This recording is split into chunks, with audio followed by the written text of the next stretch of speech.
మన ప్రభువైన యేసుక్రీస్తు నామములో మీకు అందరికీ మరొకసారి వందనాలు సమర్పిస్తున్నానండి.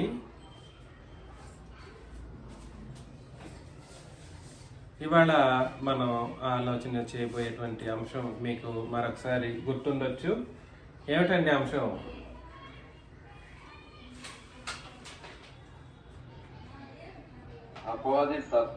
అపవాది లేదంటే సాతాను.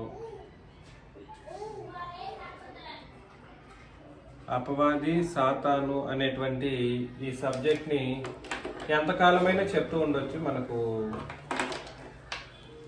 చెప్పేంత వివరాలు ఉన్నాయి, కానీ చాలు, ఇంతవరకు చాలు. ఒకటి మాత్రం, ఇది ఫైనల్గా ఇది మాత్రం చూసుకొని మనం ముగించుకుందాం ఈ సబ్జెక్ట్ని. కాబట్టి ఇది ఎన్నో సబ్జెక్టు?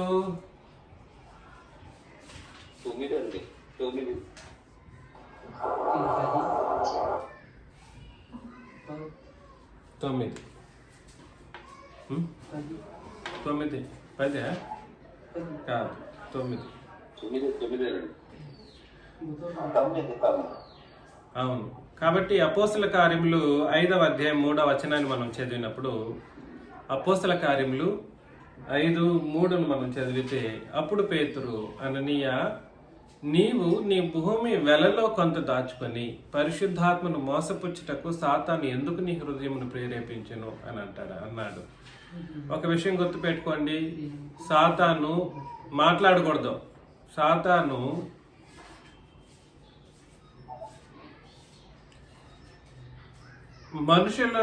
మనుషు యొక్క మనసులను డైరెక్ట్గా ప్రేరేపించడం, మనం అవకాశం ఇస్తేనే ప్రేరేపిస్తాడు. మనుషుల యొక్క మనసులో లేదా హృదయాన్ని ప్రేరేపించడం అనేది మన యొక్క బలహీనతను బట్టి మాత్రమే వాడు కార్యం చేస్తాడు. ఇది మీకు అందరికీ తెలియాలి. ఇతని యొక్క భూమి వెలలో కొంత దాచుకున్నప్పుడు ఏం చేశాడు? పరిశుద్ధాత్మను మోసపుచ్చుటకు. ఎవరు మోసపుచ్చాడు పరిశుద్ధాత్మను? సాతాను కాదు. ఎవరు మోసపుచ్చింది? అననీయ ఏం చేశాడంటే, పరిశుద్ధాత్మను మోసపుచ్చుటకు సాతాను ఎందుకు నీ హృదయమును ప్రేరేపించును. ఇతని యొక్క కుళ్ళును బట్టి, కుళ్ళు మనస్సు, ఈ పిసినారితనాన్ని బట్టి ఏం చేశాడని అంటే, అంత ఇవ్వలేని పరిస్థితి, ఉదారత్వం లేని పరిస్థితిని బట్టి అపవాది ఏం చేశాడంటే హృదయాన్ని ప్రేరేపించి ఏం చేశాడు అని అంటే, మొత్తాన్ని ఇవ్వకుండా కొంత పెట్టుకొనేసి కొంత ఇచ్చేటట్లుగా అపవాది చేసేసాడు అన్నమాట. కాబట్టి ముందు అపవాది మన యొక్క మనసులను లేదా మనుషుల యొక్క హృదయాలను ఎరిగినటువంటి వాడు కాదు, కానీ మన యొక్క క్యారెక్టరిస్టిక్స్ని బట్టి, బలహీనతలను బట్టి, మన యొక్క క్యారెక్టరిస్టిక్స్ని బట్టి వాడు ఉపయోగించుకొని, బలహీనతలను ఉపయోగించుకొని దేవునికిని క్రీస్తుకును పరిశుద్ధాత్మను మోసపుచ్చేటట్లుగా, విరోధంగా పాపం చేసేటట్లుగా వాడు మన హృదయాలను ప్రేరేపిస్తూ ఉంటాడన్నమాట. కాబట్టి నేనేం చెప్పడానికి ప్రయత్నం చేస్తున్నానంటే, అపవాది డైరెక్ట్గా కార్యం చేయడు. అపవాదికి మనం ఇచ్చే అవకాశాన్ని బట్టి, మన బలహీనతలను బట్టి అపవాది ఏం చేస్తాడంటే మనల్ని పాపంలోకి నెట్టివేస్తూ ఉండడం చేస్తాడన్నమాట. అదేవిధంగా కొరింథీయులకు రాసిన 2వ పత్రిక 2వ అధ్యాయం 11 మనం చదివినట్లయితే,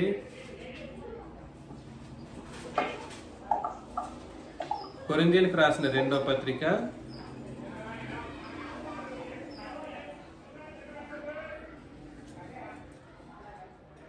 2:11లో, నేనేమైనాను క్షమించి ఉంటే సాతాను మనలను మోసపరచుకుంటున్నట్లు మీ నిమిత్తము క్రీస్తు సముఖమునందు క్షమించి ఉన్నాను. సాతాను తంత్రములను మనం ఎరుగని వారము కాము అని అన్నాడు అనమాట. కాబట్టి సాతాను మనల్ని ఏం చేస్తాడు?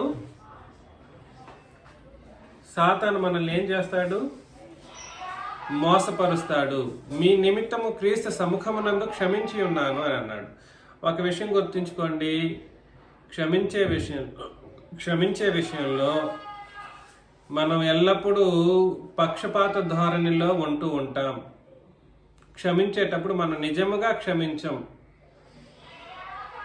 నేనేమైనాను క్షమించి ఉంటే సాతాను మనల్ని మోసపరచకుండానట్లు మీ నిమిత్తము క్రీస్తు సముఖమునందు క్షమించి ఉన్నానని అన్నాడు. అంటే అర్థం ఏమిటి?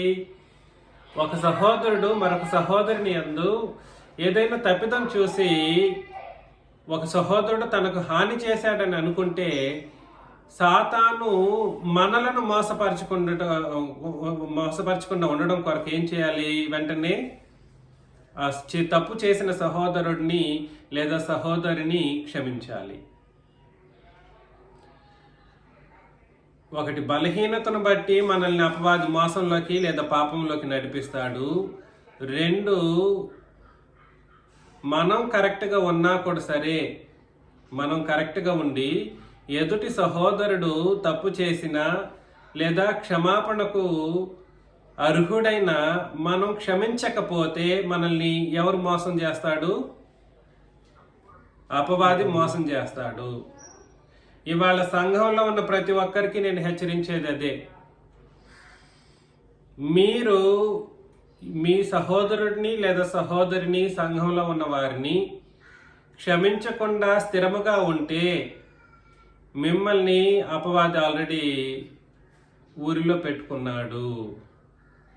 అపవాది తన మోసంలోకి నిన్ను నడిపిస్తున్నాడన్న సత్యాన్ని గుర్తించాలి ప్రతి ఒక్కరూ. కాబట్టి సాతాను తంత్రములను మనం ఎరుగని వారము కాము అన్నాడు.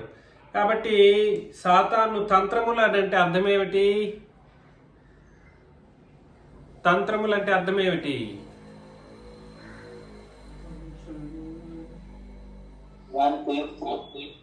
ఏంటండి? సాతాను కుయుక్తులు. ఓకే. ఎత్తుగడలు. తర్వాత కుతంత్రాలు. అంటే తంత్రాలు, కుతంత్రాలు ఇవి. సరే, సాతాను తంత్రం అని అంటే అన్నీ కరెక్ట్గా ఉన్నట్లుగానే ఉంటుంది. ఎప్పుడో నిన్ను మోసం చేసే పనిలో ఉండుంటాడన్నమాట.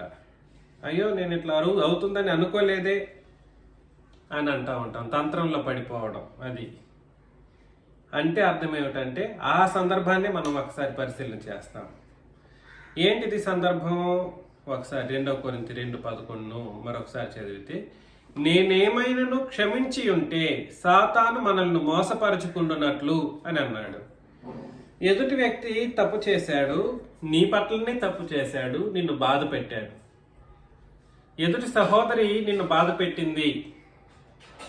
అయితే మనం ఏం చేసేయాలనంటే, అయ్యో నా సహోదరియే కదా తప్పు చేసింది, నేను క్షమించి మేము ఒకటిగా ఉంటామనే ఆలోచన లేకపోయింది అనుకోండి, అపవాది ఏం చేస్తాడంటే మోసపరుస్తాడు.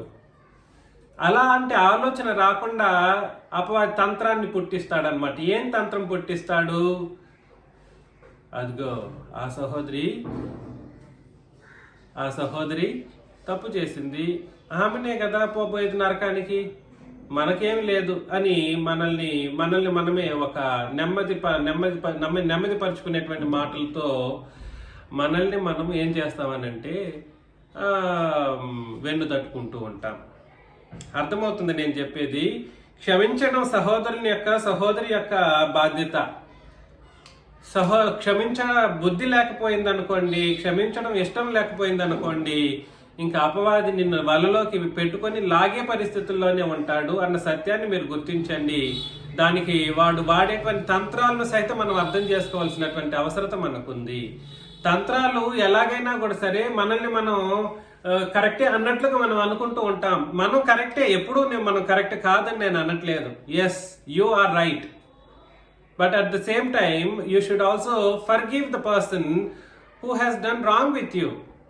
లేదా మీకు తప్పు చేసినటువంటి వ్యక్తి ఎవరైతే ఉన్నారో వాళ్ళని క్షమించే బాధ్యత కూడా నీకే ఉంది. మిమ్మల్ని మీరు మెప్పించుకొనేసో లేదా వెన్ను తట్టుకునో నేను చేయలేదు కదా అని క్షమించే విషయంలో వెనకడుగు వేస్తే ఆ క్షణమే నిన్ను అపవాది మోసపరచడానికి సిద్ధమయ్యాడు అని అర్థం అన్నమాట. ఈ విషయం మీరు గుర్తుపెట్టుకోండి. కాబట్టి అపవాది ఇన్ని విధాలుగా పాపం చేసే విషయంలో చాలా కార్యక్రమాలు చేస్తూ ఉంటాడు. కానీ ఇంతకాలం 8 అధ్యాయాల్లో కూడా సరే పాపము అపవాది ఎలాగ మనల్ని ఇబ్బంది పెడతాడు, శ్రమలు పెట్టిస్తాడు, మనల్ని శోధిస్తూ ఉంటాడనే కార్యక్రమాలన్నీ ఆలోచన చేశాం, వాస్తవమే. కానీ నేనేం చెప్పడానికి ప్రయత్నం చేస్తున్నానంటే అపవాది యొక్క ఇతరత్ర మూలాలు కూడా ఉన్నాయి. వాడు వాడేటువంటి పద్ధతులకు మరికొన్ని కూడా ఉంటుంటాయి. వాటినన్నింటినీ మనం మర్చిపోకూడదు. మన బలహీనతను అపవాదికి తెలిసేటట్లుగా చేసుకోకూడదు. 2, మనం బలవంతులంగా ఉన్నప్పటికీ, మనం చక్కగా పవిత్రులంగా బ్రతికినప్పటికీ సాటి సహోదరుడు తప్పు చేసినప్పుడు క్షమించే మనసు కూడా మనకు ఉండాల్సిన అవసరం ఉంది.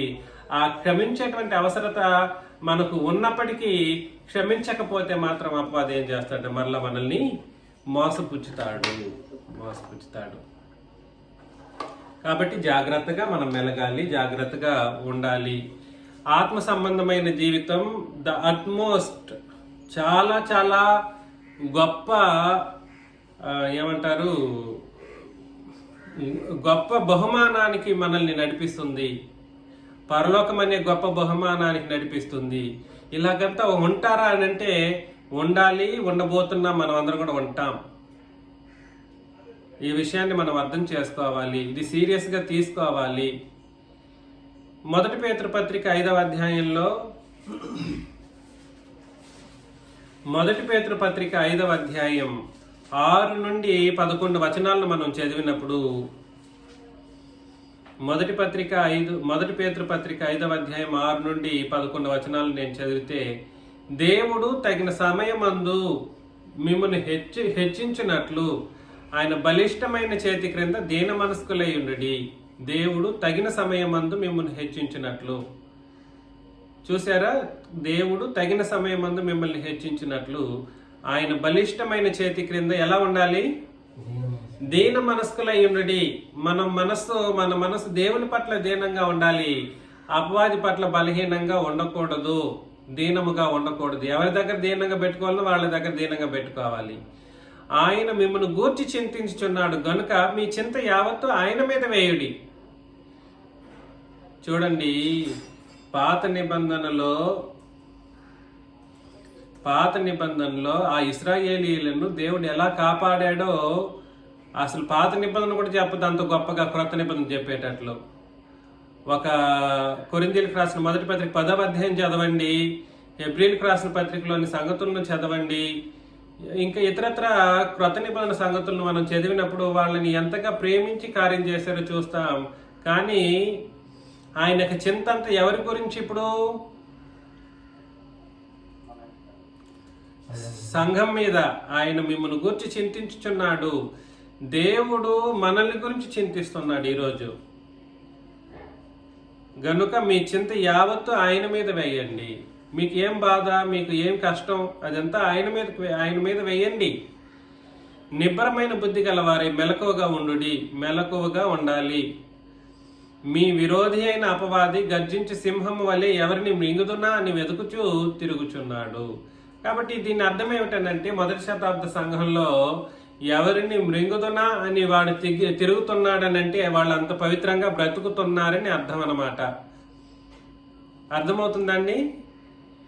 ఎవరిని నేను చెరపట్టాలి అనే ఆలోచనలో వాడు సింహము వలె గర్జించి సింహము వలె ఎవరిని మింగుతున్నా అని వెతుకుచూ తిరుగుచున్నాడు. అంటే 1వ శతాబ్ద సంఘం చాలా మెలకువగా ఉంది, నిద్రపోలేదు. ఏదో ఉందిలే, ఆదివారం కూడుకుంటే సరిపోతుందిలే అన్నట్లు కాదు. ఒక బుధవారాల్లోనూ శుక్రవారాల్లోనూ కూడుకుంటే సరిపోతుంది అనడం కూడా భావ్యం కాదు. మరేమిటి అని అంటే, మనం మెలకువగా మన జీవితాన్ని కొనసాగించాలి. మరొక మాట నేను తెలియజేస్తున్నాను చూడండి. భూమి మీద మనం బ్రతుకుతున్నప్పుడు క్రైస్తవ్యం అన్నది ఇంతకుముందు చెప్పలేదు, ఇంతకుముందు చెప్పాను, ఇప్పుడు చెబుతూ ఉన్నాను. క్రైస్తవ్యం అనేది ఒక రోజులో పరిపూర్ణతను మనకివ్వదు.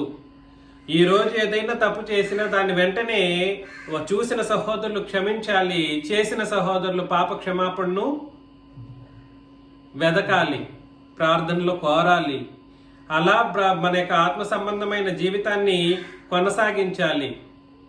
కాబట్టి అపవాది ఏం చేస్తుంటాడంటే, మనం ఎప్పుడైనా తప్పు చేసినప్పుడు వాడు ఏం చేస్తాడు, గర్జించి సింహము వల్లే వచ్చి వాడు పట్టుకునేస్తాడన్నమాట. అవకాశం ఇవ్వకూడదు. పాపం చేయకూడదు. పాపం చేయకుండా మనం బుద్ధి కలిగిన వారుగా, నిబ్బరమైనటువంటి బుద్ధి కలిగిన వారుగా, మెలకువగా ఉండాలి. అపవాదికి అవకాశం అన్నది ఇవ్వకూడదు. లోకమందున్న మీ సహోదరుల యందు ఈ విధమైన శ్రమలే నెరవేర్చున్నవని ఎరిగి విశ్వాసమందు స్థిరులై వారిని ఎదురించుడి. ఇక లోకమందున్న మీ సహోదరులు అంటే అర్థం ఏమిటి?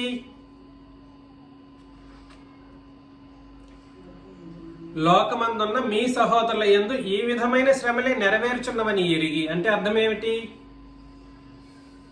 అంటే అర్థం ఏమిటనంటే రక్త సంబంధుల గురించి కాదు అక్కడ మాట్లాడుతున్నది. ఇతర సంఘముల వాళ్ళు కూడా లోకమందున్న అంటే వాళ్ళు కూడా ఎక్కడున్నారు? లోకమందే ఉన్నారు, భూమి మీదనే ఉన్నారు. లోకం అంటే పాపలోకం గురించి కాదు అక్కడ చెబుతున్నది. సర్వసాధారణంగా బ్రతుకు గురించి మాట్లాడడం జరుగుతూ ఉంది. లోకమందున్న మీ సహోదరుల యందు ఈ విధమైన శ్రమలే నెరవేరుచున్నవని ఎరిగి. కాబట్టి అపవాది శ్రమలకు మూలం అన్నమాట.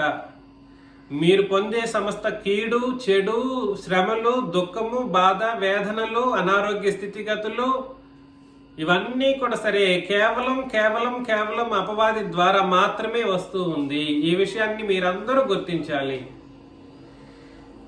దేవుడు మనకు ఏనాడు కీడు చేయడు, కీడు చేయ నేరడు, ఆయన శోధించడు. ఈ విషయం మీకు అందరికీ అర్థం కావాలి. మీరు శ్రమలు అనుభవించటానికి కారణం ఏమిటి అని అంటే అత్యంత ముఖ్యమైన ప్రథమమైన కారణం అపవాది. 2 మీకు మీరే. 2 మన బలహీనతల వలన మనం పొందుకునేటువంటి శ్రమలు. కాబట్టి మీ సహోదరుల యందు ఈ విధమైన శ్రమలే నెరవేర్చున్నవని ఎరిగి విశ్వాసమందు స్థిరులై వానిని ఎదురించుడి. అపవాదిని ఏం చేయాలి? మనము ఎదిరించాలి. ఎదిరించకపోతే వాడు మనల్ని పట్టుకెళ్తాడు. ఎదిరించడం అంటే అర్థం ఏమిటి? 10వ వచనం, తన నిత్య మహిమకు క్రీస్తునందు మిమ్మల్ని పిలిచిన సర్వకృపానిధ్యకు దేవుడు కొంచెం కాలము మీరు శ్రమపడిన పిమ్మట తానే మిమ్మల్ని పూర్ణులుగా చేసి స్థిరపరిచి బలపరచును అని అన్నాడు. అపవాదిని ఎదిరించడం అంటే ఎలాగంటే ఈ శ్రమలను మనం ఏం చేస్తాము? తట్టుకొని మన విశ్వాసం నుండి తప్పించుకోకుండా తప్పకుండా విశ్వాసమందు స్థిరులుగా మనం ఉంటూ అపవాదిని ఎదిరిస్తాం. శ్రమలు మనకు వస్తాయి. వచ్చిన శ్రమలను మనం ఏం చేయకూడదు అంటే స్కిప్ చేయకూడదు. మన యొక్క విశ్వాసం ఏందో ఈ క్రొత్త నిబంధనలకు వచ్చిన కారణం నుండి అన్ని నెగటివ్ కార్యక్రమాలే జరుగుతున్నాయి. అన్ని దుఃఖంగానే ఉంది, అన్ని బాధలుగానే ఉన్నాయని అనుకోగలమేమో. కానీ అది అపవాది మనల్ని సరైన మార్గము నుండి తప్పించడానికి చేసినటువంటి పంతున్నటువంటి కుట్రని మీరు మెలకువగా ఉండి బుద్ధి కలిగిన వాళ్ళంగా పనిచేయాలి. నేను చెబుతున్నది అర్థమవుతుందా? అనారోగ్య స్థితిగతులుంటే నిన్ను అపవాది శోధిస్తూ ఉన్నాడు. అదే విధముగా మీరు శ్రమలు అనుభవిస్తూ ఉంటే, ధనం లేకుండా ఇబ్బందులు ఎదుర్కొంటూ ఉంటే, ఇతరత్ర స్థితిగతులను మీరు ఫేస్ చేస్తూ ఉంటే మీరందరూ కూడా సరే స్థిరంగా విశ్వాసంలో కొనసాగించాలి. అదేంటో ఈ క్రొత్త నిబంధనలకు వచ్చినప్పటి నుండి బాధ, వేదనలు అని అంటే మాత్రం చెప్పడానికి ఏమీ లేదు, చేయడానికి ఏమీ లేదు. వాడి దృష్టి అంతా ఎవరి మీద ఉంటుందండి? వాడి దృష్టి ఎవరి మీద ఉంటుంది? సంఘం మీదనే ఉంటది. గర్జించి సింహము వల్లే వాడు మనల్ని మింగాలని తిరుగుతూ ఉన్నాడు. మృంగినోళ్ళ గురించి వాడి బాధ ఉండదు. ఎవరినైతే మృంగాడో వాళ్ళ గురించి బాధ ఉండదు. బాధ అంతా ఎవరి గురించి అంటే సంఘంలో వాళ్ళని ఎంత బాధ పెట్టైనా, ఎంత శ్రమ పెట్టైనా, ఎన్ని అనారోగ్య స్థితిగతులను అనుగ్రహించైనా కూడా సరే వాడు విశ్వాసం నుండి తప్పింప చేయటానికి చేస్తూ ఉంటాడు. కాబట్టి మనం ఏం చేయాలని అంటే వీటినన్నిటినీ ఓర్చుకొని సహించి విశ్వాసమందు స్థిరముగా ఉన్నప్పుడు మన తండ్రి ఏం చేస్తారు? తానే మిమ్మల్ని పూర్ణులుగా చేసి స్థిరపరిచి బలపరచును. భూమి మీద మనం బ్రతుకుతూ ఉన్నప్పుడు మన విశ్వాసమందు మన తండ్రి ఉన్నాడని, మన ప్రభువైన క్రీస్తు యేసు ఉన్నాడన్నటువంటి స్థిరత్వం మనకుంటే ఖచ్చితంగా ఆయన మనల్ని సంపూర్ణులుగా చేసి మనల్ని స్థిరపరిచి బలపరుస్తూ ఉంటాడు. అలాగా ఆయన బలాన్ని మనం పొందుకున్న వాళ్ళంగా మనం ఏం చేయగలమనంటే, బలాన్ని పొందుకున్న మనం ఏం చేస్తామనంటే అపవాదిని సులభంగా ఎదిరించడానికి సిద్ధపడిన వాళ్ళంగా ఉంటాం. కానీ తట్టుకోవాలి. ఎంతకాలం? సంవత్సరం ఉండొచ్చు, 2 సంవత్సరాలు ఉండొచ్చు, 3 సంవత్సరాలు ఉండొచ్చు, మన మరణం అంతవరకు కూడా ఉండొచ్చు మనకు వచ్చే శ్రమలు. కాబట్టి యుగములకు ప్రభావము ఆయనకు కలుగునుగాక ఆమేన్ అని అన్నాడు అన్నమాట. కాబట్టి అపవాదిని ఎదిరించాలి మనం. వాని సాతానిక తంత్రములను ఎరగాలి. మన బలహీనతను బట్టి వాడు మనల్ని ఏం చేస్తాడు?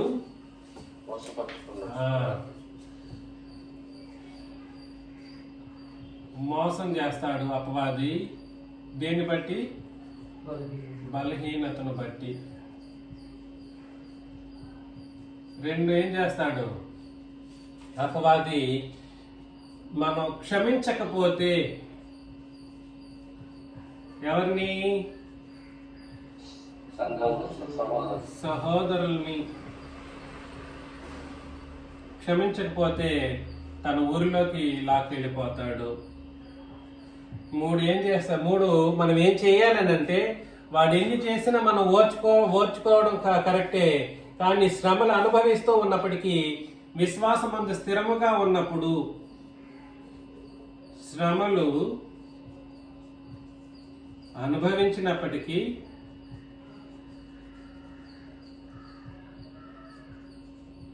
ఎలా ఉండాలి? విశ్వాస స్థిరత్వం ఉంటే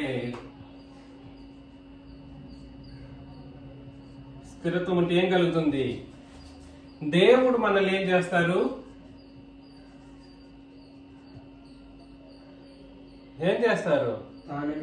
పూర్ణులుగా చేసి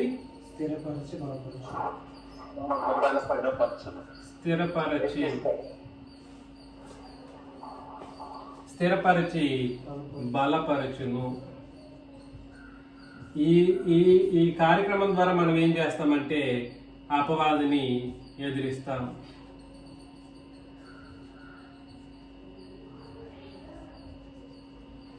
అర్థమవుతుందా? మనం స్థిరముగా, అది ఎందుకు అని అంటే అక్కడ కారణం చెప్పాడు చూడండి ఒక్కసారి 10వ వచనంలో. తన మహిమ, నిత్య మహిమకు క్రీస్తునందు మిమ్మల్ని పిలిచిన సర్వకృపానిధియగు దేవుడు. కాబట్టి ఆయన నిత్య మహిమకు అనగా పరలోకానికి మనల్ని పిలిచాడు. పరలోకం వెళ్ళాలనుకున్న వాళ్ళకి శ్రమలు అపవాది ద్వారా కలుగుతూ ఉంటాయి. పరలోకం వెళ్ళాలనుకున్న వాళ్ళకి దాన్ని పిలిచినప్పుడు వీడు శ్రమలు అనుభవింపజేసి విశ్వాసం నుండి మనల్ని తప్పింపజేయటానికి ఆయన ప్రయత్నం చేస్తాడు. అలా శ్రమలు అనుభవించినప్పటికీ విశ్వాసం అంత స్థిరత్వం ఉంటే, స్థిరం కలిగి ఉంటే దేవుడు మనల్ని ఏం చేస్తాడు? పూర్ణులుగా చేసి స్థిరపరిచి బలపరుస్తాడు. తద్వారా మనం అపవాదిని ఏం చేస్తామంటే ఎదిరిస్తాం. వాడు మనల్ని గర్జించి సింహములాగా వస్తాడు. ఇది చూడండి, శత్రుత్వం ఎవరెవరికి అనంటే సంఘమునకు, ఎవరెవరికి? అపవాదికి. ఈ మాటను మీరు గుర్తుపెట్టుకోండి. మరొకసారి నేను రిపీట్ చేస్తున్నాను, అంటే ఈ విషయాన్ని గుర్తుపెట్టుకోండి. సంఘానికి డైరెక్ట్ శత్రువు అపవాది. సంఘానికి ఆ డైరెక్ట్ శత్రువు ఎవరు? అపవాది, అపవాది యొక్క దూతలు. కానీ యేసు ప్రభువుకి, తండ్రి దేవునికి, పరిశుద్ధాత్మకి అపవాది డైరెక్ట్ శత్రువు కాదు. యేసు ప్రభువుకి అసలు వాళ్ళతో శత్రుత్వం కలిగే అంత గొప్ప స్థితి అపవాదికి లేదు. అంతటి శక్తి సామర్థ్యాలు ఉన్నవాడు కాదు. నేను చెప్పిన ఈ మాటను మీరు అర్థం చేసుకోండి. వీడికి మనకు డైరెక్ట్ శత్రువు ఎవరనంటే అపవాది, లేదా వీడికి డైరెక్ట్ శత్రువు ఎవరంటే సంఘం. సంఘం ద్వారానే దేవుడైనా కూడా సరే ఏం చేస్తాడంటే అపవాదిని ఓడిస్తాడు. దేవుడైనా, క్రీస్తైనా, పరిశుద్ధాత్ముడైనా అపవాదిని ఓడింప చేయబోయేది ఎవరిని బట్టి? సంఘము ద్వారా లేదా సంఘాన్ని బట్టి ఓడిస్తాడు. ఈ సత్యం మీరు గుర్తు పెట్టుకోవాలి. అర్థమవుతుంది కదండి. డైరెక్ట్ శత్రువు అయినటువంటి అపవాదికి సంఘమే డైరెక్ట్ శత్రువు. తండ్రిని దేవుడు, యేసుక్రీస్తు పరిశుద్ధాత్ముడు ఇండైరెక్ట్ శత్రువులు అన్నమాట. ఇండైరెక్ట్, ఆ మాట మీరు గుర్తు పెట్టుకోండి. కాబట్టి ఎదిరించేటట్లుగా మనం ఎవరు ఎదిరిస్తారు? సంఘము అపవాదిని ఎదిరిస్తుంది. సంఘం యొక్క ఆత్మ సంబంధమైన శత్రువు ఎవరు అని అంటే అపవాది. ఈ మాటలు మీరు ఎంతమంది గుర్తు పెట్టుకుంటారో చూడాలి. మరి చాలా కీలకమైనటువంటి సంగతి. ఈ ఎదిరించేటప్పుడు మనం విశ్వాసమందు స్థిరంగా ఉంటాం, కరెక్టే. కానీ సర్వసాధారణంగా మనం దేవుడు మనల్ని బలపరిచినంత మాత్రాన మనం డైరెక్ట్గా వెళ్ళిపోతామా అని అంటే కాదు. అక్కడ ఎదురు చూస్తున్నది గర్జించి సింహము లాంటి ఒక మహాశక్తి సంపన్నమైనటువంటి అపవాది. వాడికి కూడా శక్తులు ఉన్నాయి, వాడికి కూడా తంత్రములు కలిగించగలిగేటువంటి పరిస్థితులు ఉంటాయి. కానీ ఆ శక్తి మనకు గొప్పగా కనబడుతుందేమో, కానీ మన తండ్రి ముందు, క్రీస్తు యేసు ముందు, పరిశుద్ధాత్మని ముందు అసలు పనికి లెక్కలేనంత శక్తి అన్నమాట. అర్థమవుతుందా? అందుకని మనల్ని ఎదిరింపు చేయటానికి దేవుడు ఏం చేస్తారు? మనల్ని పూర్ణులుగా చేసి స్థిరపరిచి బలపరుస్తాడు, మనం ఎదిరిస్తాం. అదే విధంగా ప్రభువైన యేసుక్రీస్తు ఏం చేస్తారో చదువుతాం. ఎఫెసీ పత్రిక 6వ అధ్యాయం, ఎఫెసీ పత్రిక 6:10 నుండి 16 వచనాలను చదివినప్పుడు, ఎఫెసీ 6:10 నుండి 18 వచనాలు, తుదకు ప్రభువు యొక్క మహాశక్తిని బట్టి, చూడండి మరొకసారి ఇక్కడ చెప్పేశాడు, ప్రభువు యొక్క మహాశక్తిని బట్టి ఆయన యందు బలవంతులై ఉన్నడి. సంఘాన్ని నేడు బలపరిచేది ఎవరు? మనకు మనమే అనుకోవచ్చేమో. చాలా మంది బాధలు ఎదుర్కొంటున్నప్పుడు, దుఃఖాలు పడుతూ ఉన్నప్పుడు చాలా నిస్సహాయ స్థితిలో ఉన్నామని ఆలోచనలో ఉంటుంటారు. ఆలోచన కూడా సరే అవిశ్వాసానికి, అల్ప విశ్వాసానికి మూలంగా ఉండగలదు. దయచేసి ఆలోచన చేసుకోండి. ఏదైనా బాధ, శ్రమ, కీడులు మనం పొందుకుంటున్నామనంటే వెంటనే ఆశ్రయించవలసిన వారు మన తండ్రైన దేవుడు, మన ప్రభువైన క్రీస్తు యేసు. మనం ఏం చేయాలంటే ప్రభువు యొక్క మహాశక్తిని బట్టి ఆయన యందు మనం ఎలా ఉండాలి? బలవంతులై ఉండడి. ఈయన మనకు బలాన్ని ఇస్తున్నాడా తండ్రైన దేవుడు? ఎస్. అదేవిధంగా యేసు ప్రభువు కూడా మనకి ఏం చేస్తున్నాడు? బలం ఇస్తున్నాడు. వీరిరువురు ఇచ్చినటువంటి మహాశక్తి బలాన్ని బట్టి మనం ఏం చేస్తామంటే 11, మీరు అపవాది తంత్రములను ఎదిరించుటకు. కాబట్టి ఈ రోజు క్షుద్ర పూజలో లేదంటే ఇంకేదో ఇతరత్ర పరిస్థితులు ఉంటాయి చూడండి, వాటిని అన్నింటినీ ఎదిరించడానికి కూడా సరే మనం శక్తిమంతులు అవ్వాలని అంటే మన యొక్క జీవన విధానాన్ని మార్చుకోవాలి. దేవుడు ఏం చెబితే దాన్ని క్రొత్త నిబంధన ప్రకారం మనం చేసుకుంటూ వెళితే ఎట్లాంటి దాన్నైనా కూడా సరే, ఇవన్నీ తంత్రాలేనండి. తంత్రాలు అంటే స్వల్పకాలం మాత్రమే అవి కనబడుతూ ఉంటాయి, స్వల్పకాలం మాత్రమే. అపవాది తంత్రములను ఎదిరించుటకు శక్తిమంతులగినట్లు దేవుడిచ్చు సర్వాంగ కవచమును మనం ఏం చేయాలి? ధరించుకోవాలి. ఇయాలి అనగా మనం పోరాడునది లేదా ఎదిరించినది. అపవాదిని ఎదిరించేటప్పుడు అపవాది గర్జించి సింహం వలె ముందుంటాడు, వాడి వెనకాల కూడా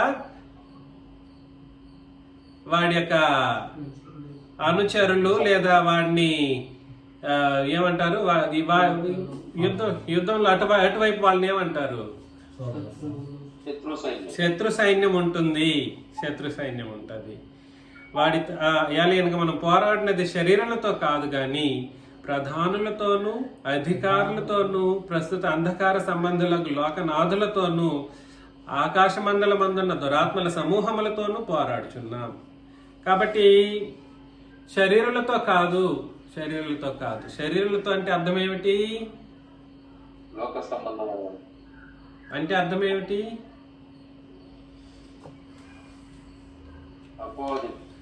మనం చూడండి, మనం చాలా మంది అదే తప్పు చేస్తూ ఉంటాం, ఇంక్లూడింగ్ నేను కూడా. ఏం తప్పు చేస్తామని తెలుసా అండి?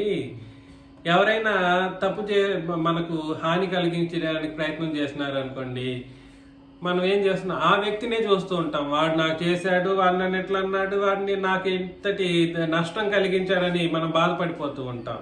వాడి శరీరాన్ని బట్టి కాదు, వాడు వెనకాల ఉన్నోడిని చూడాలి మీరు అంటున్నాడు. ఇక్కడ నేర్పిస్తున్నాడు పాఠాన్ని. మనం పోరాడినది ఎవరితో కాదు, శరీరులతో కాదు. నాకు కీడు తలపించాడు అని అంటే ఆ వ్యక్తి అనుకోని, ఆ వ్యక్తిని మనం బాగా ఇది చేస్తూ ఉంటాం, నిందిస్తూ ఉంటాం. ఆ వ్యక్తి ఒక పాత్రే, ఎవరికి? అపవాదికి. కాబట్టి శరీరాలతో కాదు అంటే అర్థం ఏమిటంటే ఆ వ్యక్తితో మనం పోరాటం కాదు మనం చేయాల్సింది ఏమిటి? ఆ వ్యక్తి చేసిన తప్పు దాని వెనకాలన్న సైనికులు. కరెక్ట్. కాబట్టి మనం పోరాడినది శరీరాలతో కాదు కానీ ప్రధానులతోనూ, అధికారులతోనూ, ప్రస్తుత అంధకార సంబంధాలకు లోకనాథులతోనూ. ప్రధానులు, అధికారులు అంటే ఆ మాట మీకు ఏమైనా అర్థం వస్తుందా, తెలుస్తుందా?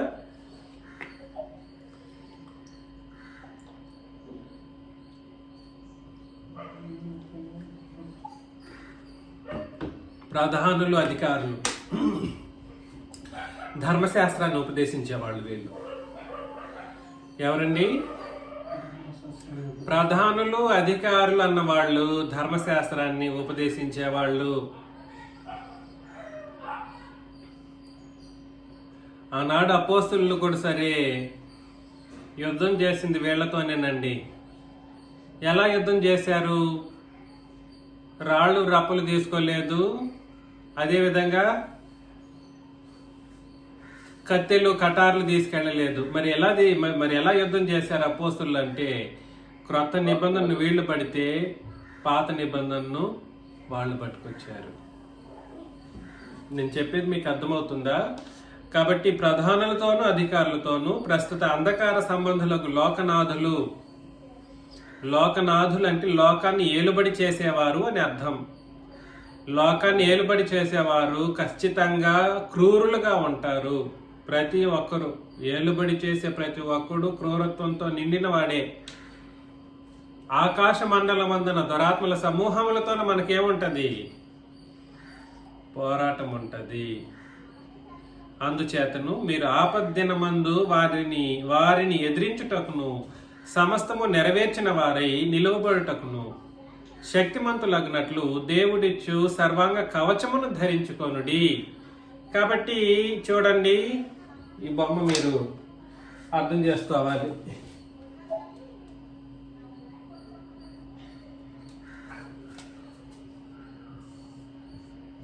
ఇది సంఘం. ఏంటిదండి? సంఘం.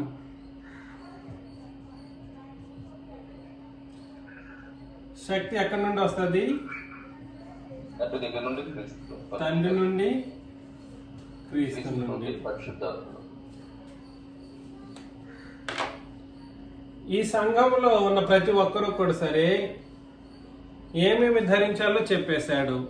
ఏంటంటి? సర్వాంగ కవచము. దానికి పేరు సర్వాంగ కవచం. కానీ ఆ సర్వాంగ కవచం అంటే ఒక్కొక్కటి చెప్తాడు. ఏంటిది? నడుమునకు ఏముండాలి? నడుమునకు సత్యం అనే దట్టి. తర్వాత ఏది? మైమరపు అంటే అర్థం ఏంటి?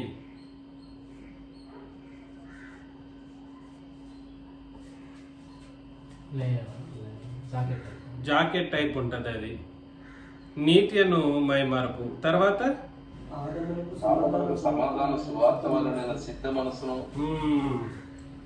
దీనికి సువార్త వలనైన సిద్ధ మనస్సు.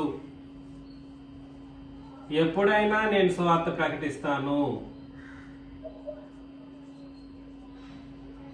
తర్వాత ఇవన్నీ కాక విశ్వాసం అని డాలు పట్టుకుంది. ఈ చేతులతో చేతులు ఉన్నాయి కదా, ఈ చేతులతో విశ్వాసం అనే డాలు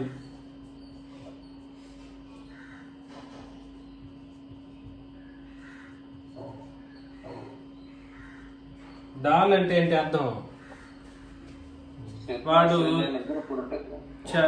కత్తి వేసినప్పుడు కత్తి మన మీద పడకుండా దాన్ని అడ్డుకోవడం, అది రౌండ్గా అట్లా ఉంటుంది. అది ఒక్కొక్కరికి ఒక్కొక్క విధంగా ఉంటుంది. మీరు దుష్టుని అగ్ని బాణములను ఆర్పుటకు శక్తిమంతులు అవుతారు. ఇది ఉంటే ఇదంతా బాణాలను ఏం చేస్తాయి? ఈ విశ్వాసం అనే డాలు వాడు వేసే అగ్ని బాణాలను ఆర్పేస్తాయి అన్నమాట. మరియు రక్షణ అయిన శిరస్త్రాణమును చూడండి, రక్షణ అనే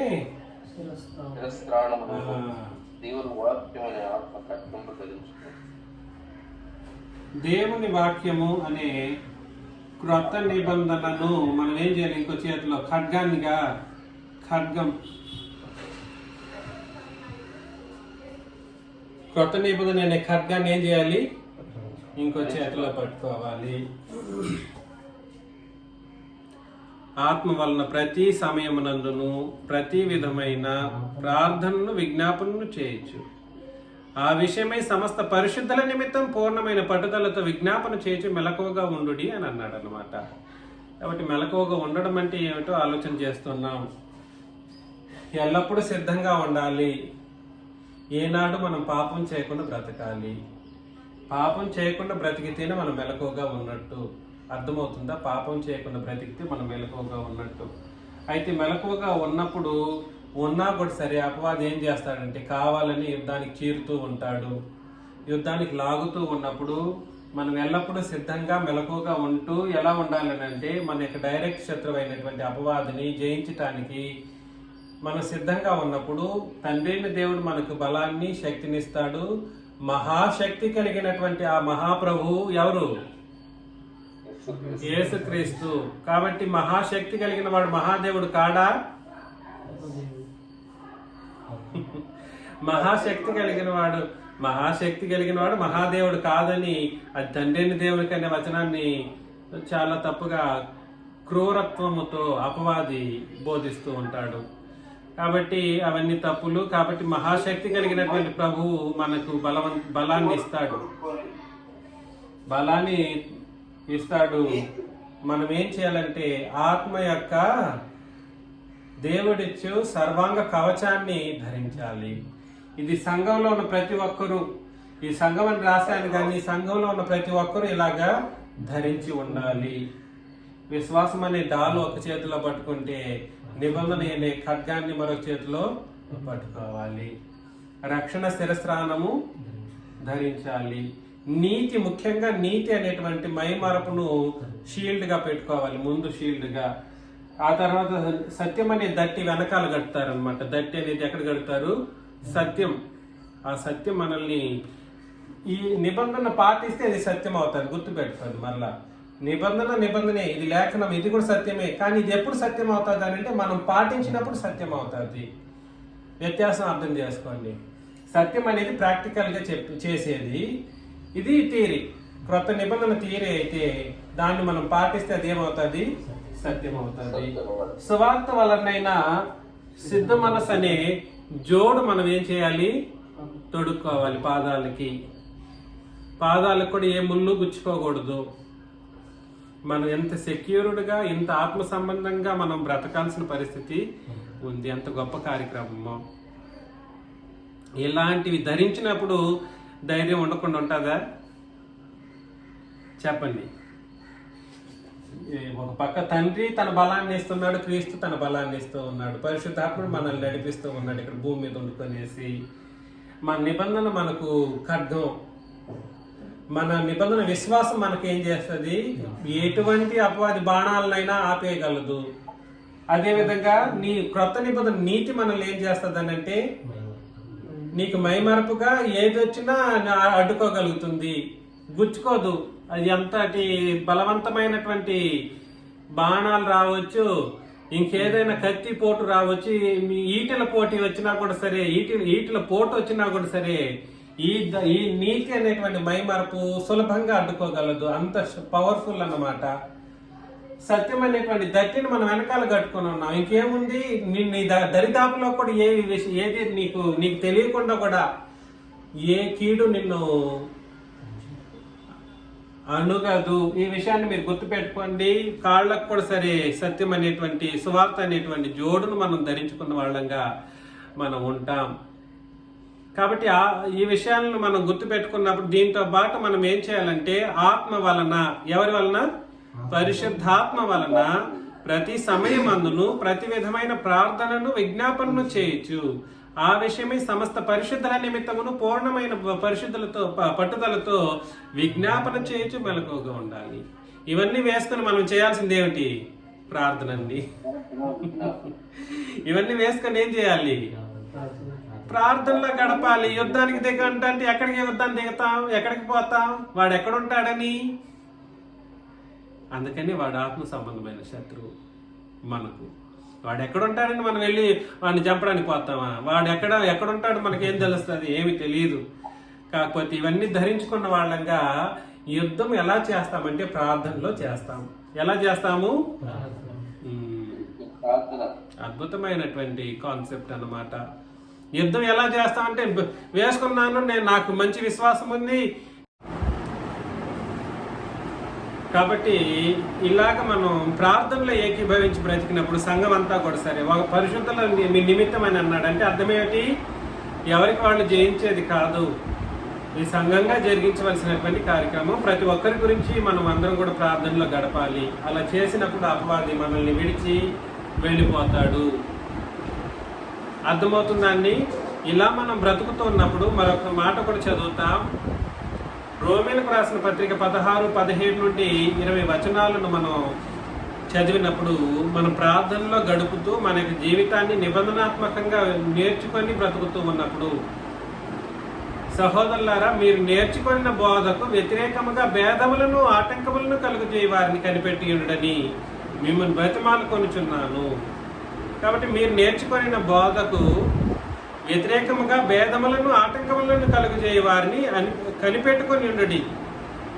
బోధకు వ్యతిరేకంగా భేదాలు, ఆటంకాలు అంటే అర్థం ఏమిటి? బోధకు ఆటంకం ఏమిటి? ఇదిగో చిన్నరాజు అలా కాదు. బోధకు వ్యతిరేకంగా భేదములు, ఆటంకములు. చిన్నరాజుని ఈ బోధ చేస్తున్నాడు, ఏకంగా చిన్నరాజు మీద తప్పులు చేశాడు అనుకోండి, ఏం కలుగుతుంది? అతని బోధలు ఎవరు వినరు. ఎవరు వినరు? మనుషులు వినరు. కాబట్టి చేయాల్సింది బోధన అడ్డుకునే పరిస్థితి కాదు. ముందు బోధ చేసేవాడిని అడ్డుకుంటే వాడి దగ్గరికి వెళ్లకుండా ఆటంకం కలిగితే, బోధకు వ్యతిరేకంగా భేదాలు కలిగి ఆటంకాలు కలిగిస్తే వెళ్లకుండా ఉంటారని మనుషులు కార్యక్రమాలు చేస్తూ ఉంటారు. ఆటంకములను కలుగు చేయ వారిని మనం ఏం చేయాలి? కనిపెట్టి ఉండడి అని మిమ్మల్ని బ్రతిమాలుకొంటున్నాను. వారిలో నుండి తొలగిపోవాలి. వాళ్ళ నుండి ఏం చేయాలి? అలాంటి వాళ్ళతో సత్సంబంధం కానీ, బంధురికం కానీ, అలాంటి వాళ్ళతో వాళ్ళు పిల్లలే కావచ్చు, కొడుకులే కావచ్చు, తల్లిదండ్రులే కావచ్చు, ఇంకెవరైనా కావచ్చు, వాళ్ళలో నుండి తొలగిపోవడం మంచిదనే విషయాన్ని ఇక్కడ తెలియజేస్తున్నాడు. దయచేసి ఈ విషయం నేను ప్రేరేపిస్తున్నానని కాదు, ఇక లేఖన భాగం అలా చెప్పింది. అట్టి వారు మన ప్రభువైన క్రీస్తుకు కాక తమ కడుపునకే దాసులు. వారు ఇంపైన మాటల వలనను హెచ్చికముల వలనను నిష్కపటుల మనసులను మోసపుచ్చుదురు. ఇంపైన మాటలు మాట్లాడుతూ ఉంటారు. హెచ్చకముల వలన నిష్కపటుల మనసులను ఏం చేస్తారు? ఈ నిష్కపటుల మనసు ఎక్కడి నుండి వచ్చింది? నిష్కాపట్యం, నిర్దోషత్వం ఎక్కడి నుండి వచ్చింది? నిబంధన నుండి, క్రీస్తు రక్తం నుండి వచ్చింది. మనమే నిష్కపటులం కాలేదు. మన పాపను ఒకప్పుడు సిలువకు ముందు, మన బాప్తిస్మానికి ముందు. అర్థమవుతుందా? బాప్తిస్మానికి ముందు ఎటువంటి వాళ్ళం? పాపులం. అలాంటి పాపులని నిష్కపటులుగా చేసింది ఏంటిది? క్రీస్తు యొక్క శిలువ రక్తము. అద్భుతమైనటువంటి సంగతి. అది కూడా కరెక్ట్. మీ విధేయత అందరికీ ప్రచురమైనది గనుక మిమ్మల్ని గూర్చి సంతోషించుచున్నాను.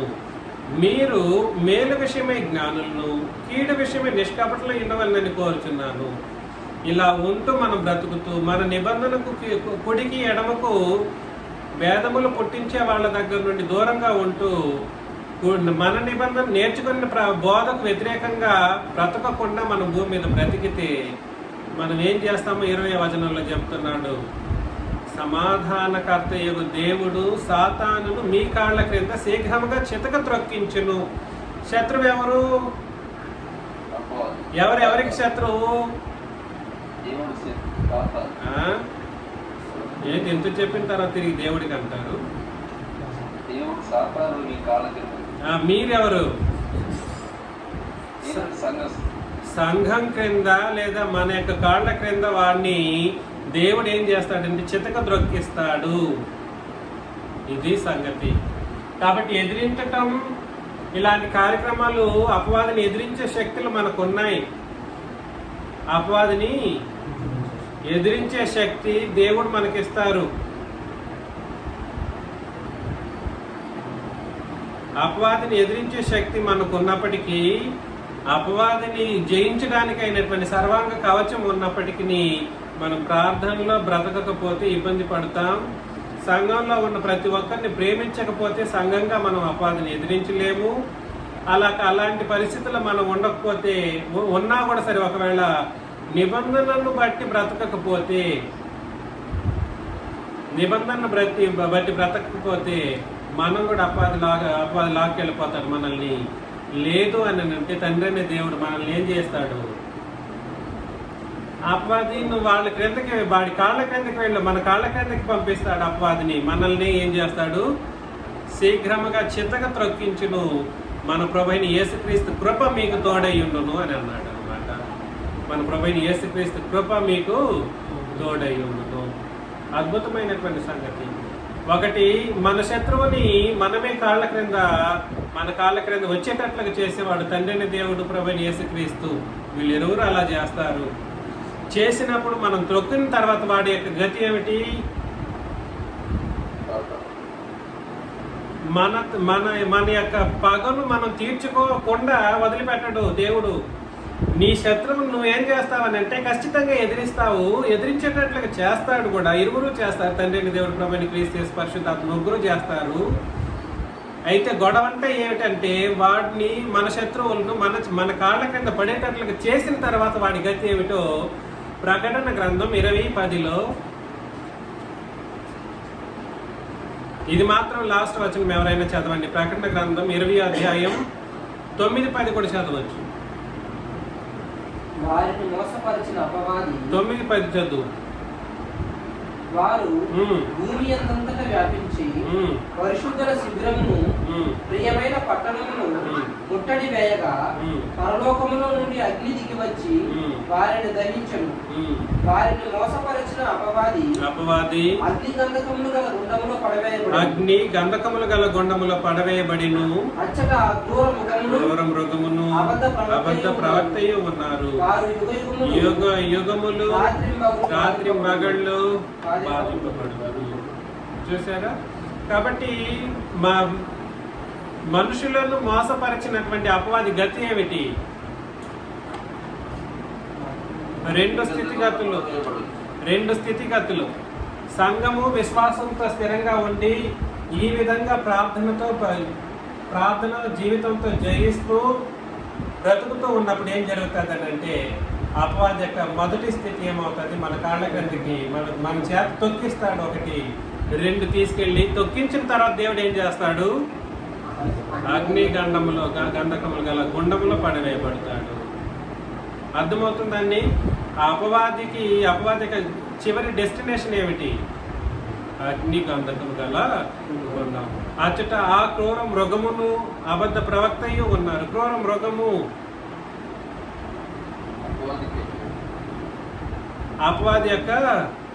అపవాది బలంగా వాడుకునేటువంటి మనుషులు అన్నమాట. అబద్ధ ప్రవక్తలు, అబద్ధ బోధకులు వీళ్ళందరూ కూడా అక్కడే ఉంటారు. వారు యుగ యుగములు రాత్రింబగళ్ళు బాధింపబడతారు. కాబట్టి అపవాదికే నరకం, మనకు కాదు, మనుషులకు కాదు సుమి. అపవాదికే నరకం, మనుషులకు కాదు. కానీ వాడు ఏం చేస్తాడంటే మనుషుల్ని కూడా తన వైపు లాక్కొని ఏం చేస్తాడు, తీసుకెళ్తాడు. తిమోతికి రాసిన మొదటి పత్రిక 3:7 ఒకసారి చదివితే,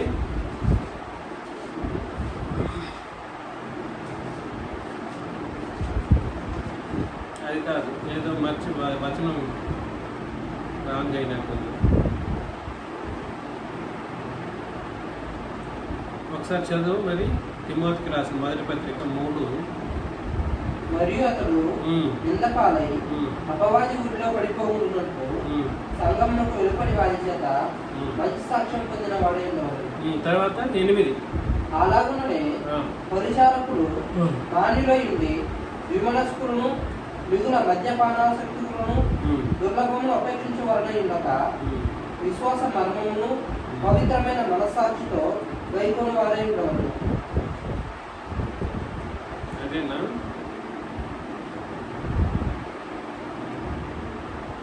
నరకం వాడికి నిర్ణయించబడిందని అక్కడ ఉంటుంది. తిమోతికి రాసిన మొదటి పత్రిక 3. మరియు అతడు నిందపాలై అపవాదిలో పడిపోకున్నట్లు సంఘం వెలుపటి వారి చేత మంచి సాక్ష్యం పొందిన వాడై ఉండవలెను. క్షమించండి 6. అతడు గర్వాంధుడై, అతడు అనేది వాస్తవానికి ఇక్కడ సందర్భం ఏమిటి అని అంటే అధ్యక్ష పదవి, అధ్యక్షుడి గురించి అతడు అనేవాడు ఎవడు? సంఘంలో అధ్యక్షుడు అనబడేటువంటి వ్యక్తి. అతడు గర్వాంధుడై అపవాదికి కలిగిన శిక్షావిధికి లోబడకుండునట్లు అని అన్నాడు. అంటే అర్థం ఏమిటి? శిక్షావిధి వాస్తవానికి ఎవరికి? శిక్షావిధి ఎవరికండి? అపవాదికి. వాస్తవానికి శిక్షావిధి లేదా నరకము లేదా అగ్నిగుండం అన్నది ఎవరికి? అపవాదికి. కానీ మనుషులు ఏం చేస్తారు? దాన్ని వీడి యొక్క కుయుక్తుల్ని, మోసాన్ని, తంత్రాలను బట్టి వీళ్ళే వాడిని వెంబడించినందుకు వాడితో పాటు వీళ్ళు కూడా తయారవుతారు అన్నమాట. వాస్తవంగా జరిగేది ఇది. మనకు కాదు, సంఘానికి కాదు, లేదా మనుషులకు కూడా కాదు నరకం అన్నది. నరకానికి వాళ్ళు ఇశ్రాయేలీలు ప్రపంచంలో ఉన్న మానవ జాతి నరకానికి ఎందుకు వెళతారు అని అంటే, ఎందుకు వెళతారు? అపవాదిని వెంబడించినందుకు, అపవాది మాటలను పాపములో ఉన్నందుకు గాను వెళతారన్నమాట. వాస్తవానికి శిక్షా విధి అపవాదికి నిర్ణయించబడింది. వెళ్ళే వాళ్ళందరూ అపవాదిని బట్టి వెళతారు తప్ప సొంతంగా ఎవరు వెళ్ళరు. ఈ విషయాన్ని మీరు గుర్తుపెట్టుకోండి. అపవాది అగ్నిగుండంలో పడవేయబడతాడు అన్నది చివరిగా జరిగే కార్యక్రమం. చివరి 2వ కార్యక్రమం ఏమిటి? చివరి 2వ కార్యక్రమం ఏమిటి? సంఘంలో ఉన్న వాళ్ళ చేత వాళ్ళ కాళ్ళ క్రింద వాడు పడవేయబడి ఏం చేయబడతాడు? త్రొక్కించబడతాడు. అంటే వాడు అత్యంత అవమానం. ఎవరినైతే గర్జించు సింహం వల్లే మృంగుతనాన్ని తిరిగాడో వాళ్ళ కాళ్ళ చేత త్రొక్కించబడినప్పుడు వాడికి అత్యంత అవమానకరమైనటువంటి పరిస్థితులు ఏర్పడతాయి.